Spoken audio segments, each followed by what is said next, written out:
नमस्कार प्रिय विद्यार्थियों, एक बार पुनः आप सभी विद्यार्थियों का हिंदी की ऑनलाइन क्लास में हार्दिक अभिनंदन है। आप सभी का स्वागत है। ऑनलाइन और ऑफलाइन के विद्यार्थियों का एक बार फिर जुड़ जाइएगा।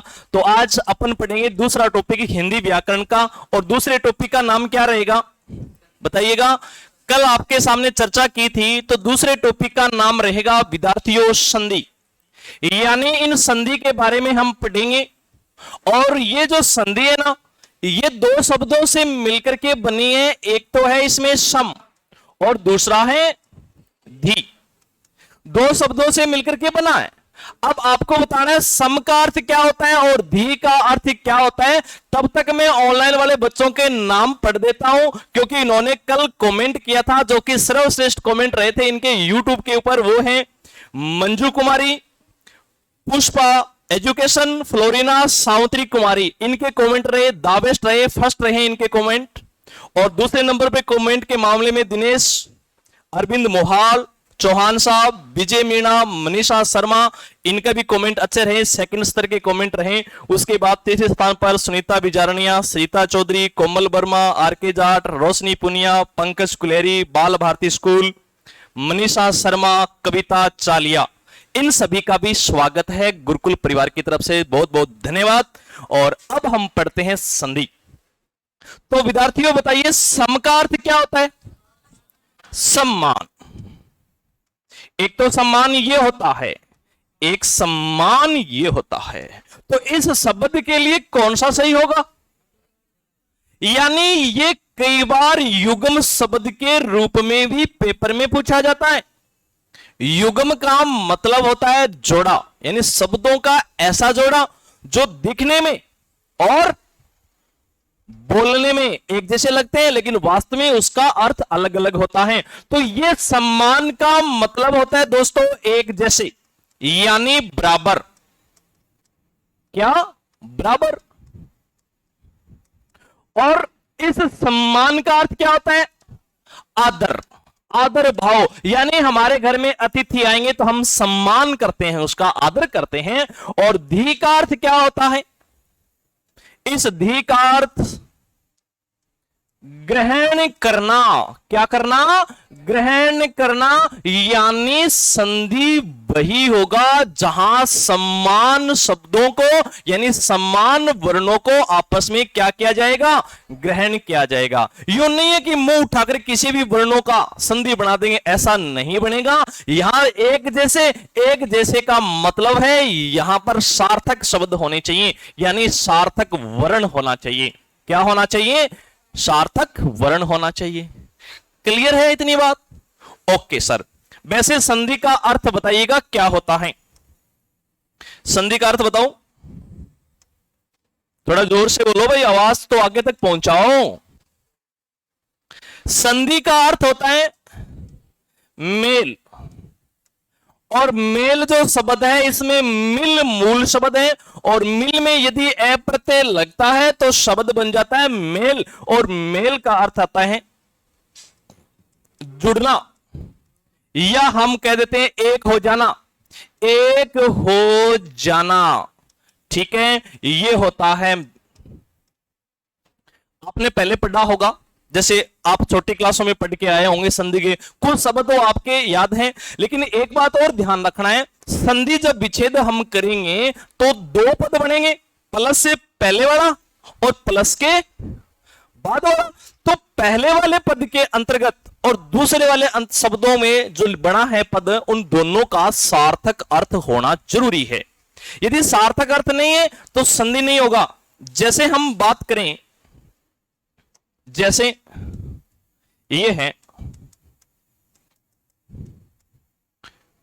ये आप पढ़ के आए हो, अच्छे से पढ़ के आए हो। विद्या प्लस में आल है, आल्ले। इतना भी मुंह को खुला नहीं छोड़ना है, आल्ले। विद्या प्लस में क्या बनेगा? क्योंकि ये आपका रट्टा फेंका हुआ है इसके ऊपर, क्योंकि आप इसको कभी नहीं बोलोगे। अब ये बनेगा क्यों? लेकिन मैं आपसे पूछ लूं कि प्लस से पहले दो शब्द हैं, ये वाला और ये वाला, लेकिन इसका अर्थ क्या निकलेगा? अर्थ क्या निकले? विद्या का मतलब विद्या गुरुजी मारे मोसी होती विद्या, ऐसे नहीं बताना है। अरे विद्या का मतलब क्या होगा? विद्या का मतलब विद्या गुरुजी। अच्छा शिक्षा, ठीक है चलो लिख देता हूं शिक्षा।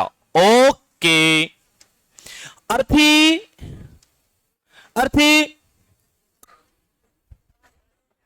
हो गई? वो नहीं है, वो नहीं है तो गुरुजी भी नहीं की बोले, ऐसा कोई प्रश्न?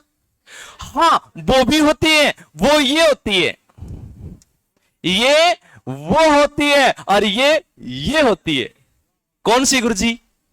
अब इसका मतलब ये निकालो आप कि विद्या की अर्थी लेके जाने वाला विद्यार्थी होता है। गुरुजी बैग लेके जा रहे हैं तो अर्थी लेके जा रहे हैं? नहीं नहीं, अरे इस अर्थी का मतलब होता है जिज्ञासु।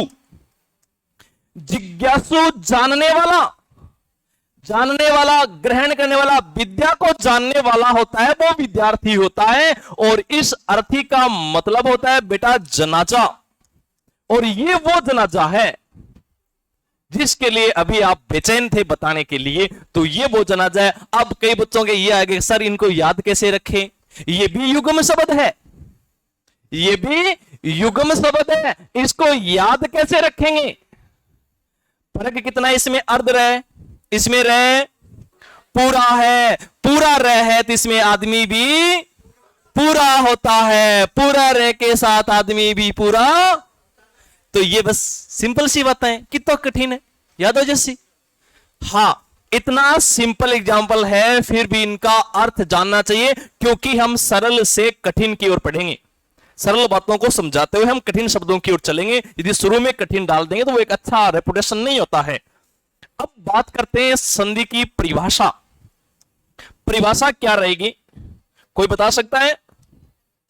मैं बताता हूं, आप तो क्या बताओगे मुझे पता है, बताओ फिर। शाबाश, दो या दो से अधिक वर्णों के परस्पर सार्थक मेल से जो विकार उत्पन्न होता है, जो विकार उत्पन्न होता है उसे संधि कहते हैं, उसे संधि कहते हैं। गुरुजी ये परिभाषा तो हमारी पढ़ी हुई है, लेकिन इसको समझना बेहद आवश्यक है। अभी तो मैं कह रहा था कि हम आपको सरल से कठिन की ओर लेके जाएंगे, ये परिभाषा आपने खूब पढ़ी होगी। सुनो, वर्ण कितने होंगे? दो या दो से अधिक। वर्ण दो से अधिक होंगे तो बहुवचन हो जाता है वर्णों। परस्पर का मतलब होता है आपस में। परस्पर का मतलब क्या होता है बेटा? आपस में, आपस में सार्थक मेल से, यानी सार्थक मिलन होना चाहिए। ऐसा नहीं जैसे देखो ये शब्द है, हम जोड़ें जैसे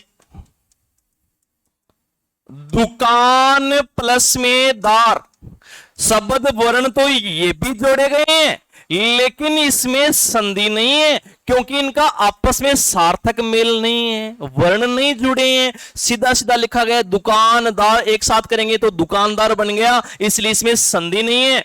सार्थक का मतलब होता है अर्थ सहित, मेल माने मिलना, और उनके मिलने से जो विकार उत्पन्न होगा, विकार का मतलब होता है विद्यार्थियों बदलाव, यानी इनके मिलने से एक नया बदलाव आएगा, और उसी बदलाव को क्या कहते हैं? संधि कहते हैं। जैसे मैं एक उदाहरण के माध्यम से आपको समझाऊं, जैसे ये है वीर प्लस में क्या है? अंगना। वीर प्लस में अंगना है, इसको जोड़ोगे तो क्या बन जाएगा? कैसे बनेगा बताओ? क्योंकि इसमें ए वर्ण है, इसमें भी ए और ए को जोड़ेंगे तो क्या बनेगा? आ। ये आ वर्ण बन गया, यहां आ है, ये संधि है, इसमें विकार आया है, लेकिन यहां कोई विकार नहीं आया है, किसी भी शब्द वर्णों को नहीं जोड़ा गया है, इसलिए इसमें प्रत्यय का प्रयोग किया गया है, संधि का नहीं है।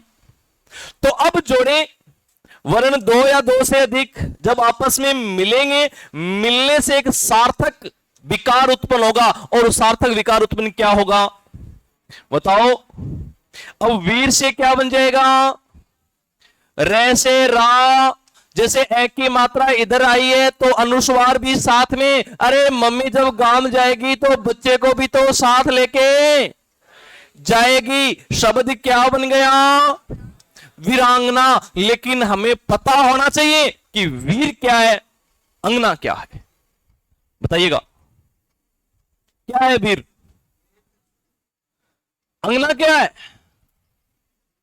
वीर माना मतलब बहादुर, बहादुर, और अंगना आंगन, बहादुर है जो आंगन हो गया। अरे आंगन भला कैसे बहादुर हो सकता है, आंगन तो आंगन ही है।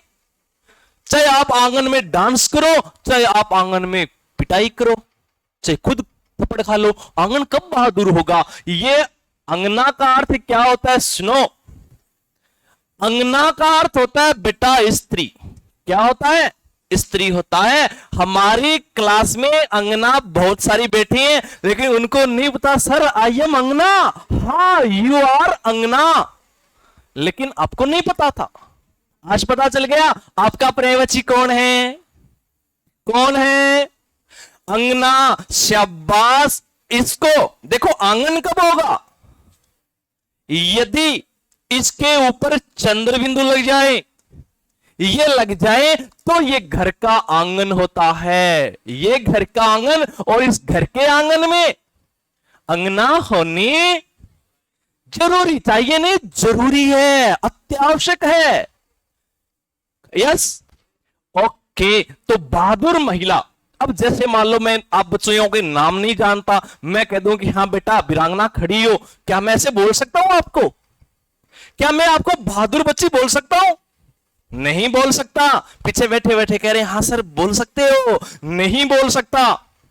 क्यों, क्योंकि अभी तो आपको छिपकली से डर लग रहा है, अभी तो आपको, हाँ जब हम नहाने जा रहे हैं बाथरूम में छिपकली दिख गई, भाई साहब 2 घंटे नहीं नहाएगी यदि कोई घर पे नहीं है तो फिर वीरांगना कैसी हुई।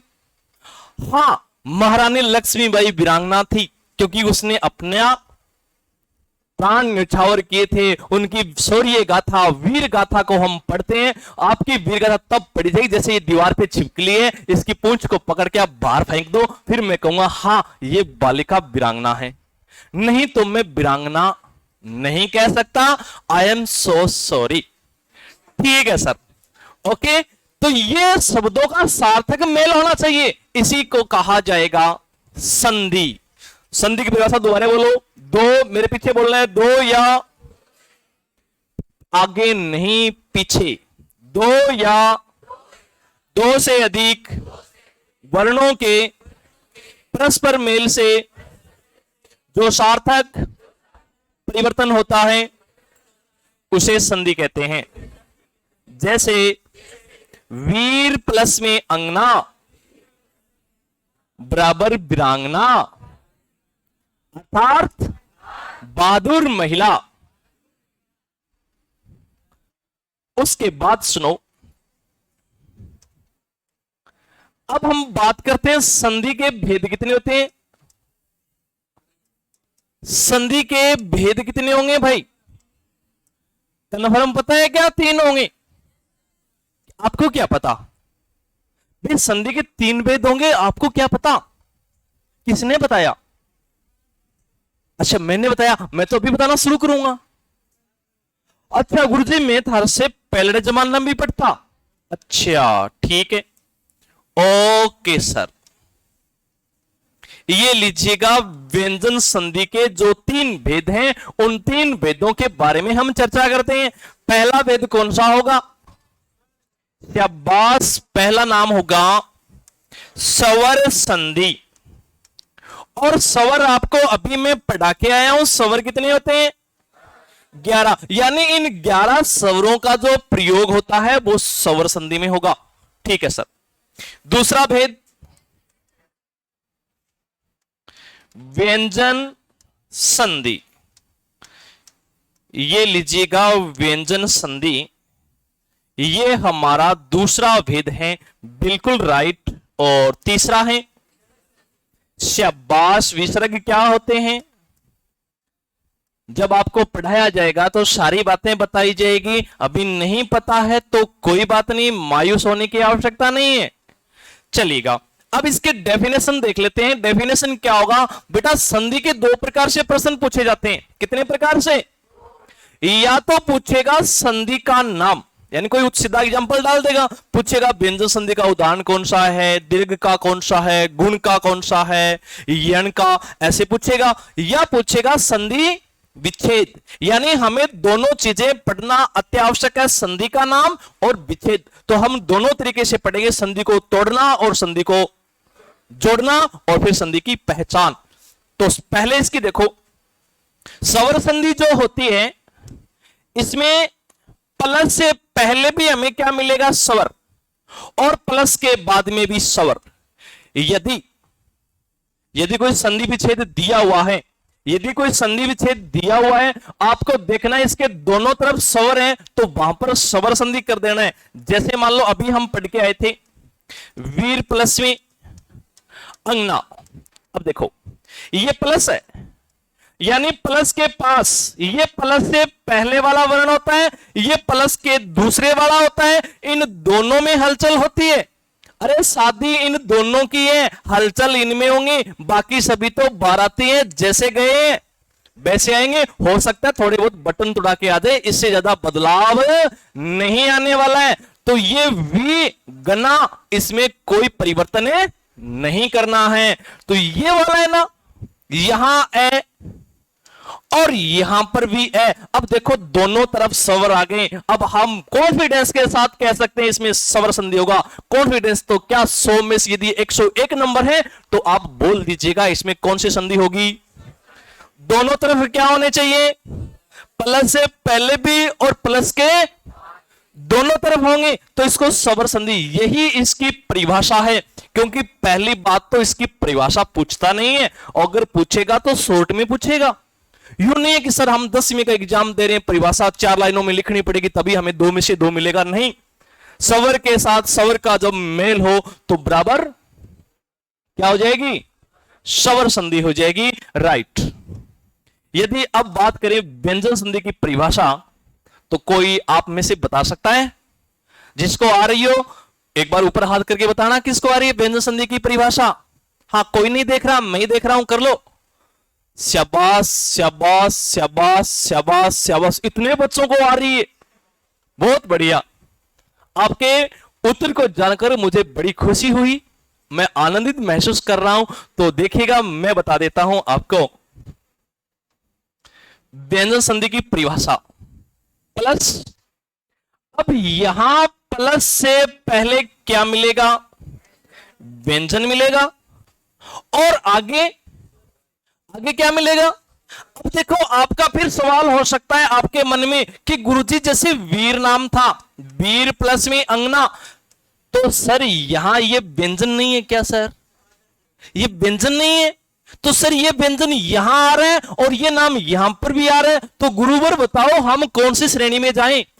लेकिन ध्यान रखना है बेटा, जब वीर शब्द के आप टुकड़े करोगे ना, तो ये लास्ट वर्ण रे, इस रे में से हलंत लगा करके ए की मात्रा बाहर निकलेगी, तो इसका अंतिम ये ए माना जाएगा, ये रे नहीं माना जाएगा। और यदि व्यंजन संधि पढ़ेंगे तो यहां नीचे हलंत लगा हुआ मिलेगा, जैसे जगत पढ़ेंगे ऐसे नहीं मिलेगा। ऐसे मिलेगा तो यहां इसके नीचे ये वाला, ये होता है व्यंजन, यानी इसमें स्वर की मात्रा नहीं होनी चाहिए। क्लियर है? व्यंजन के साथ व्यंजन मिले तो वहां पर व्यंजन संधि होती है। एक बात तो यह भी ध्यान रखनी है। दूसरी डेफिनेशन, प्लस से पहले व्यंजन मिलेगा और हो सकता है आगे व्यंजन की बजाय अब क्या है? स्वर भी है।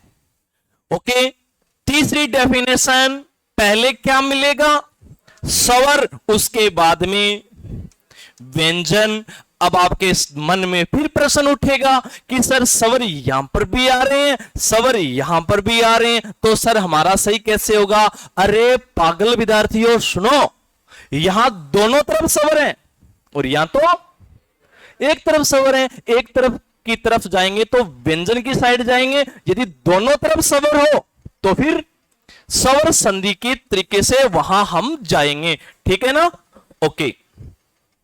उसके बाद यदि बात करें तीसरी विसर्ग संधि की, विसर्ग संधि में प्लस से पहले क्या मिलेगा? विसर्ग मिलेगा। प्लस से पहले विसर्ग मिलेगा और आगे आगे क्या मिलेगा? स्वर। क्या मिलेगा? स्वर मिलेगा। ओके, एक बात तो ये ध्यान रखना है। या फिर प्लस से पहले विसर्ग मिलेंगे, विसर्ग इनको कहते हैं। और अब यहां क्या मिल सकता है? व्यंजन मिल सकता है। तो ये इसकी डेफिनेशन है, ये इनकी परिभाषा है। व्यंजन संधि को हमने 3 भागों में बांट दिया। अब मैं डेफिनेशन बोल रहा हूं, आपको आंसर बोलना है। स्वर के साथ यदि व्यंजन का मिलन हो तो कौन सी संधि होगी? यदि व्यंजन के साथ व्यंजन का मिलन हो तो, यदि विसर्ग के साथ स्वर लगे हो तो, यदि स्वर के साथ स्वर लगे हो तो। बिल्कुल। अब मैं आपसे प्रश्न पूछ रहा हूं कि स्वर संधि के कितने भेद होते हैं? कितने होंगे? 5। और फिर व्यंजन का? व्यंजन के कोई भेद नहीं, व्यंजन के हम नियम पढ़ेंगे। तो ये सारणी अब मैं आपकी पहचान के लिए बता रहा हूं, मोस्ट इंपोर्टेंट होने वाली है। स्वर संधि 5 भेद होते हैं। नंबर 1, 2, 3, उसके बाद 4 और उसके बाद 5। ये 5 भेद होने वाले हैं बेटा। पहला होगा, नाम बताओ। शाबाश।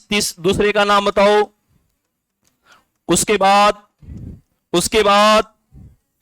अब देखो नाम पहला, दीर्घ स्वर संधि, ठीक है सर। दूसरा गुण स्वर संधि, तीसरा वृद्धि स्वर संधि, 4 नंबर पे यण स्वर संधि और 5 नंबर पर अयादी स्वर संधि को हम पढ़ेंगे। ये 5, लेकिन इनकी मैं पहचान इसी सारणी में आपको नोट करवा देता हूं ताकि इनकी पहचान एक साथ हमें याद रहे। दीर्घ का मतलब क्या होता है? दीर्घ का मतलब क्या होता है? बड़ा। यानी स्वरों के प्रारंभिक 3 बड़ी मात्रा ऐसे चलेंगे तो सबसे पहले क्या आएगा? आ के बाद बड़ी ई, उसके बाद बड़ा ओ। ये 3 मात्राओं में से कोई भी मात्रा लगी हो तो वहां पर हमारा दावा रहेगा संधि कौन सी? संधि कौन सी? दीर्घ स्वर संधि। यदि संधि विच्छेद को तोड़ेंगे, उससे सार्थक शब्दों का विवरण देखेंगे, कई बार ऐसा होता है कि दीर्घ की पहचान आ गई है लेकिन वास्तव में वो संधि नहीं होती है। ये बात भी डिटेल से जब हम एक एक संधि को पढ़ेंगे तो आपको अवगत करवाऊंगा। क्लियर? ओके। आ ई उ। उसके बाद गुण स्वर संधि की पहचान, एक ही मात्रा। एक का मतलब होता है एक मात्रा यूं, फिर ओ की मात्रा, ओ का मतलब है पाई के साथ एक मात्रा। यदि विद्यार्थियों इन दोनों में से कोई एक मात्रा लगी हो, हम कौन सी संधि बोलेंगे? कौन सी संधि बोलेंगे? गुण स्वर संधि बोलेंगे। शाबाश। तीसरा है वृद्धि नहीं है, वो री द धी, बोलो दाधी, ऐसे नहीं बोलना है। वो री द धी, वृद्धि। ठीक है, ओके, ज्यादा दुख ना पाओ। उसके बाद वृद्धि का मतलब होता है प्रोग्रेस। यहां प्रोग्रेस करो, देखो ए है, इसका आई बना दो, प्रोग्रेस। यहां एक मात्रा से क्या बना दो? 2 मात्रा बना देंगे। यहां आउ है, ओ ओस के आउ बना देंगे। और यहां भी पाई के साथ एक मात्रा है, हम 2 मात्रा बना देंगे। यानी इन दोनों मात्राओं में से कोई भी मात्रा लगी हो वहां पर संधि होगी, वृद्धि। ठीक है सर। तीसरा पॉइंट आता है यण का। यण में विद्यार्थियों हमें याद रखना है अर्धवर्ण। क्या रखना है? अर्धवर्ण आएंगे। और अर्धवर्ण किससे पहले आएंगे? तीन शब्दों को याद रखना है, एक तो य, एक व और एक र। इन तीनों से पहले अर्धवर्ण आए तो वहां पर हमारी संधि हो जाएगी यण स्वर संधि। कौन सी हो जाएगी? यण स्वर संधि। और फिर पांचवा है अयादी स्वर संधि। अयादी स्वर संधि में चार शब्दों को याद रखना है, और वो चार कौन कौन से हैं? एक तो अजय अय, दिख रहा है क्या? कलर दिख रहा है? अय, या फिर आए, आव, और या फिर आव। इन चारों में से कोई भी एक शब्द किसी शब्द के साथ एडजस्ट हो रहा है तो वहां पर संधि कौन सी होगी? अयादी स्वर संधि। देखो जब हम खुद प्रैक्टिस करेंगे, पढ़ेंगे, जब ज्यादा समझ में आएगा। ये डेफिनेशन थी। अब मैं आपसे प्रश्न पूछूंगा और ये सारणी देख करके आपको आंसर बताना है कि प्रश्न कैसे पूछे जाते हैं और हम कैसे हल करेंगे। जैसे हमारे पास प्रश्न आ गया, बहुत बार पूछा जाता है कि सदैव में संधि बताओ। कौन सी संधि है? विधि संधि है। कैसे पता चला? दो मात्रा है। ठीक है, ओके। फिर शब्द आता है रमेश। कौन सी संधि है? गुण स्वर संधि है। कैसे पता चला? एक मात्रा है। ठीक है, ओके। फिर यदि मैं बात करूं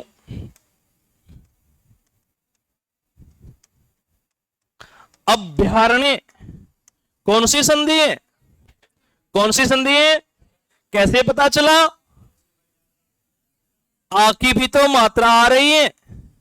आ की भी तो मात्रा आ रही है। यहां सार्थक शब्द यही बनेगा, अभय प्लस में अरण्य। इसमें यण न होकर के कौन सी बनेगी?